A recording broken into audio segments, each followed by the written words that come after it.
What's up, then podcast? It's your host Josiah here, and today I have with me my guest Jaron Shaw, who happens to be my father and who's also the counselor for Crossover Prep. So, yeah, I'd like to ask you a few questions, about what you do to see if you have any advice for the people, that's watching. So, my first question is, what is it like counseling so many different kids with different personalities, going through different things, and how do you handle that? It's a good question. Um, each person is different. It's much like your conversations or your interactions with people every day. Um, you don't talk to all your friends the same way or respond to them the same way. And so counseling is essentially somewhat the same way. Um, I got to get to know the person. They got to get to know me. You have to establish rapport. Um, and then once you do that, then you navigate whatever concerns they have.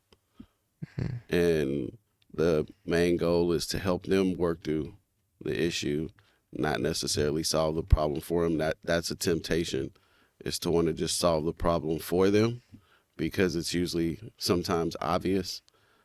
But for the most part, it's just they have to be the one to come to the understanding of what benefits them the best to work through the issue. Um, but I enjoy it. That's good. That's good. What would you do in a situation where, like, you're trying to help the kid, you're doing everything you can, but the kid's just not listening? Um, that is the same thing in life with friends. Every the one thing about counseling is you I'm gonna equate it to a Christian term like discipleship. I have to have your ear, which means you have to be able to receive whatever I'm saying and understand where I'm coming from when I'm giving it. And if I can't, then I might not be the counselor for you. There might be someone else that you can establish a better rapport with, someone who you have more confidence in, that there's just a better flow between your interactions. So typically when that happens with a person, when you're going through therapy and um, I wouldn't say they're not listening to you, because it's not for them to necessarily listening to you. It's for them to explore, Mm-hmm. identify, and process their own personal needs, and to set goals that are beneficial for them. And so if they're not able to uh, identify their own issues and process them, then it's usually beneficial for them to find a new therapist. Okay. How would a kid know if they need counseling? Typically, right now, most people come to therapy when things are not working anymore. They're not functioning, which is not the greatest time to come, but it's the most obvious sign. Um, and it's different between men and women. Men typically are more reluctant to go to counseling. Things have to kind of fall down completely around them before they're willing to see a counselor. And so when they're no longer functioning in their environment, now they could have needed it a long time ago, because we call it functioning in chaos. Mm-hmm. A lot of people don't realize that the environment that they're in is not a healthy environment, and that it's chaotic because it's become their new normal. Yeah. So they look at the things that they're going through at home, domestic violence, as this is just normal, or domestic abuse, this is just normal, this is just what I go through. Um, they look at not having a dad, that's just normal. It's not. That is an abnormal situation. That is something that you're going to have to work through eventually. And so But there's points in your life where it begins to affect you, whether it's in relationships or it's just in your daily actions. And so a lot of people experience it when they're trying to establish relationships and it's just not working, and they've exhausted their whole thought process of trying to fix the issue, and Mm. now they're willing to actually uh, get some guidance and seek help. Okay. So my next question kind of want to veer off from kids and focus more on you. So what made you want to be a counselor? Um, so let's start with counseling kids. I did not want to counsel kids. God, kids are very difficult, and it's not that I don't like kids. It's just that their environment is Mm. usually the problem, and things within their environment are usually the problem, and that's out of their control. Yeah. Whereas counseling adults, if their environment is the problem, they can typically take steps to change their environment. Whereas a kid, if your environment or your problem is your parent is not functioning as an adult, um, then it's hard to be like, oh, yeah, let's work on this. Now there is family counseling and things of that sort, but the parent then also has to be willing to work on their issues as well. So my initial focus was to work with other combat veterans, uh, individuals dealing with PTSD um, from things that they've seen, experienced, or done in war. And so that was my initial focus until Crossover reached out to me, and they were looking for a black male therapist, which is rare in our field, Yeah. to work within the school. Now, prior to moving into counseling, I've always worked in healthcare and different areas in healthcare. And so my initial career was in labor and delivery and postpartum and NICU and uh, what we would call the ward or the Mm. floor. And so I've always worked in nursing, patient care for years, and I've always enjoyed that, helping people. And so I would say my personality is suited towards helping people and learning. And it was kind of, I got to a point where it was just like I can do whatever I want. If I want to go to medical school, I can do that. If I want to go to law school, I can do that. Uh, what gives me the greatest satisfaction and joy, Mm-hmm. uh, and that turned out to be counseling. I was actually going to school for business, and I was in my senior year when I switched over to counseling. And the reason I did that is because in business, a lot of people think that it's about uh, the numbers, and the numbers are important, but business is usually interaction between people. And what I was finding was that most people didn't know how to talk to other people.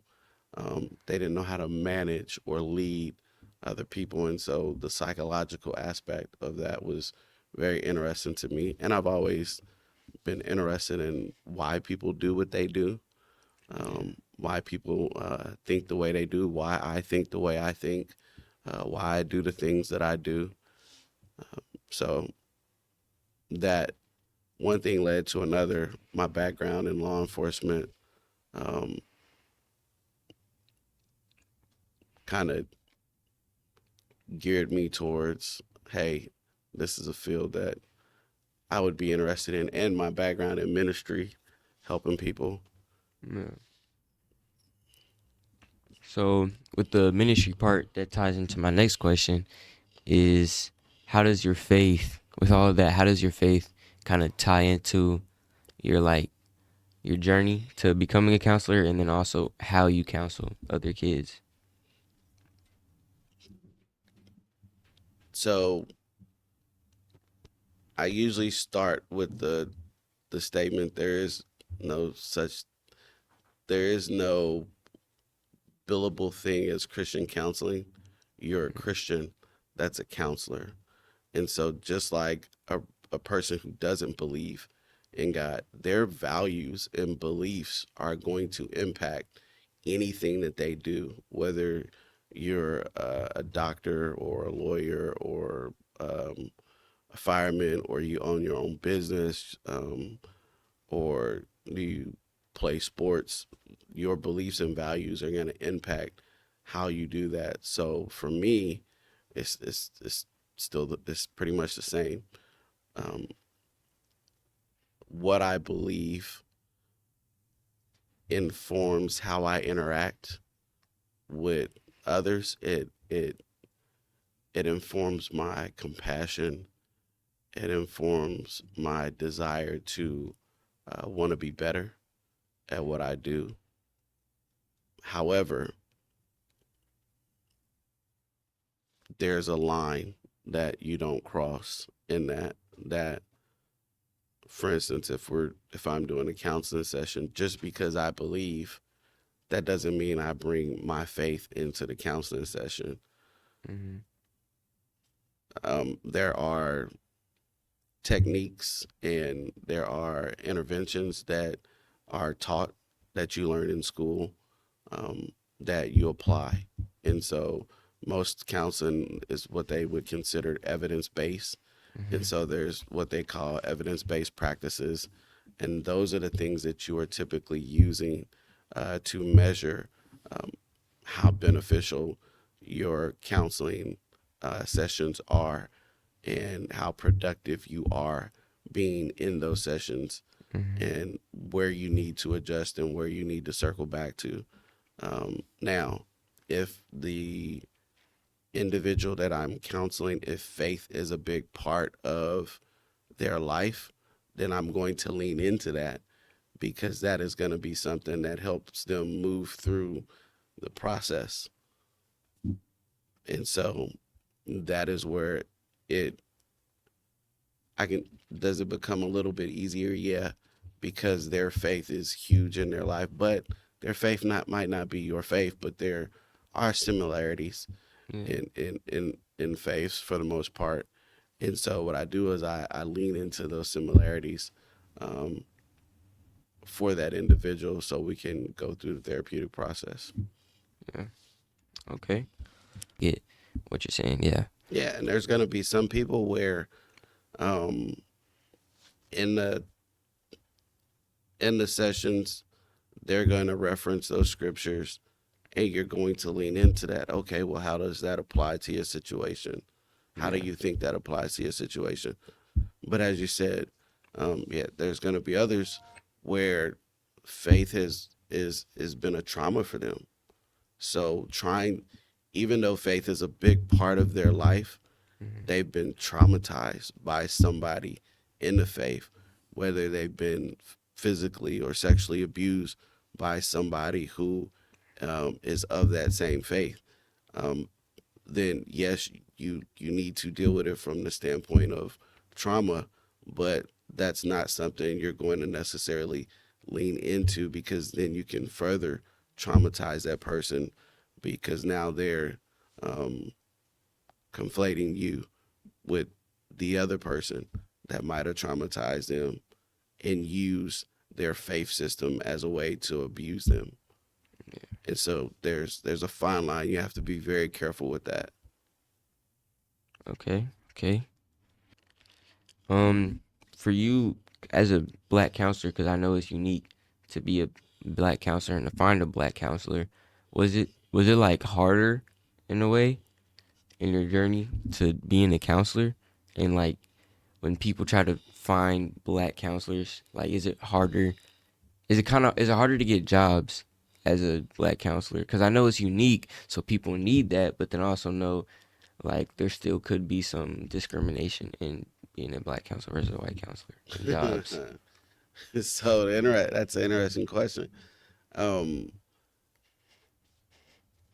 so let's start with becoming the black counselor. So becoming a black counselor can be a challenging process. because most of the schools are not centered in around black and brown people. So I'll say black and brown people. Most of the schools are centered around um, white individuals, and most of those programs are ran by white individuals um, who are not as culturally aware as they say they are, and they have their own biases, and that comes into play in the education process. Now, once you finish that process, no, like because there's not that many, you have tons of opportunities in different areas. People are looking for you because there's not that many of you, so it's hard to get there. But once you get there, the door is wide open for you. Mm. Now, that's where some of the other things come into play, like what type of counselor. Like for me, as I'm dressed right now, this is one of the luxuries of being a counselor and working in a school. I don't have to wear a suit. So you also need to know your audience. If I Yeah. was working in an office, then, or if I was working with a psychologist, then there's some uh, organizations where my dress would be a suit and tie, or it might be a polo shirt and some khakis. Mm. But for this environment, which I enjoy, I can wear sweats and a t-shirt and a ball cap because the goal is to be more relatable to the individuals that I'm working with. Yeah. Okay. Yeah, that makes sense. Thank you for all your advice and answering all the questions because I know I had a lot of questions to ask. Some of them were personal because my father. But thank you for your time. Thank you for coming here, and we'll catch you guys in the next video.